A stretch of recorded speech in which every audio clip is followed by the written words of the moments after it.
You spell her first name Maile. It has a very special meaning for a girl with island roots, the granddaughter of a beloved lei maker. The Maile is a leaf lei, and it has this very sweet smell. It's used in ceremonies when they open anything new, like a store or a business. To bless the building, and they all wear Maile leis. It's honor to wear a Maile. You will always see it at graduations, Wedding ceremony. wedding ceremonies at the islands. It is something that projects strength as well as sweetness. Maile Smith grew up in the small but tight-knit Hawaiian community in McMinnville, where ohana definitely means family. She grew up with a family spirit, but a family of more than just blood, because in the culture, if it's an adult, you always address them as uncle or auntie. You never call them by their name, their first name, or their last name. You always honor them by giving them an auntie or uncle. The whole issue of family was dwelled. With an older brother to play along with, Maile was an active youngster long before she became a grizzly. We found out she was more adept and skilled than we knew when we were living with her. And she's always been an overachiever. Wife and I say routinely, maybe this is a case where two wrongs did make a right. Because our high school athletic careers were pretty non-existent to mediocre, so we're scratching our heads saying, where did she come from? And when it was time to attend Mac High, Maile Smith was into everything. She was a 4-point GPA student, into multiple activities and 3 sports. As a freshman, she was part of the JV volleyball team that went 9-3. Maile ran on the track team that won the state championship. She had already met her future husband, Tyler Keli'iheleua. But her biggest splash came on the basketball court when she became the Grizzlies' starting point guard as a freshman. Now, she came in, and as a freshman, she was our starting point guard, which it's a huge, difficult position to play. And she was replacing probably the best player that's ever played here. It's a big adjustment because you come in from an 8th grade team where you could dribble through everything and you never had to hesitate, and now you go against varsity players and you can't do that anymore. And it really weighed on her because she made a lot of turnovers just on the adjustment part. She's such a competitor. She rose and just got better and better and better. Oh, I definitely think it started with her work ethic. She worked insanely hard on the court and really gave it her all. And so there was a lot of respect connected to that. She is a great person. And so that just did the work for itself. It was easy to connect with her. Everyone knew she was going to put in 110% every time she stepped on the floor. She was fun to play with as well. She was a great teammate. So yeah, just a real all-around good athlete and human. And so I don't remember there being anything like that got in the way of her being a freshman on the team. I do remember like Gower talking about like, I never do this, but she just fit right in from the beginning. I felt like I played with her for a lot longer than just a year. Maile also got a fast start on making friends.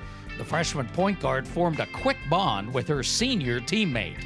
I mean, Maile is an amazing human. And so I think we connected right away, and we were both pretty passionate about the sport of basketball and I think athletics in general. So we had a pretty strong connection right from the beginning, both on and off the court. Her busy freshman year was followed by even more pursuits: school government, National Honor Society, Dornbecker Club, Action Corner.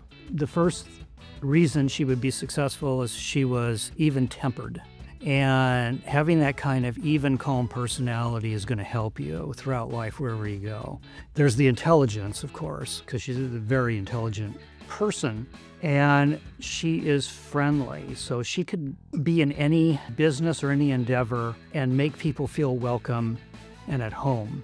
And she was like that with our girls when she coached, and I could see her doing that in life too. So you combine intelligence, even personality, even-tempered personality, and personableness, and agreeableness.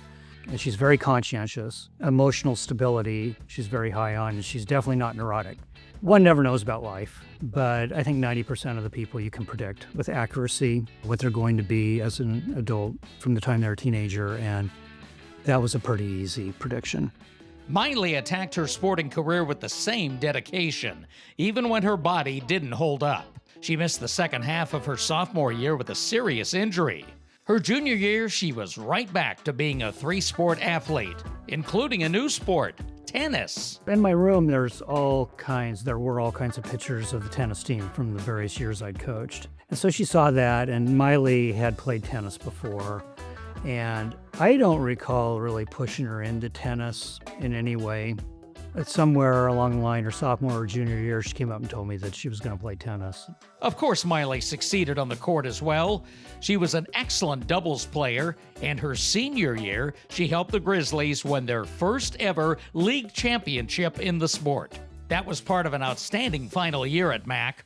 The volleyball team also won the league title, and the basketball squad finished 19-7. Maile Smith completed her high school career perfect in the classroom as well. We never doubted her in that regard. I mean, she graduated as one of 12 valedictorians her senior year. I don't think she got anything less than an A in all 4 years of high school career. With all kinds of options, Maile showed her homebody instincts, choosing to attend college at Linfield. She played basketball 2 seasons for the Cats before more injuries ended her athletic career. That did not keep her from giving back to the MAC High tennis program, where she served as an assistant coach while still in college. It's got to be when she was at Linfield, because she was my assistant in 2001 and 2, and she and I were co-head coaches in 2003. After that, I think Maile came back 1 year, maybe 2005, and helped me out. But, I mean, she did tremendous work in 2001, 2002, and 2003. Just top level, and you're talking about a 20-year-old, 21-year-old, and 22-year-old. She went to Linfield, and I was again a senior playing basketball, and she was a freshman. So we got to reconnect there and continue to play together, which was really fun. Once I graduated, I came up to Portland, and really we didn't stay in touch until we ran into each other again, because both of our kids play basketball. And so we were actually at a basketball tournament and got to spend some time reconnecting, which was pretty special. Maile Smith followed her parents into education and is now raising her own pair of basketball players, Kaipo and Ella. Today we welcome Maile Smith, Keli'iheleua, to the McMinnville High School Hall of Fame.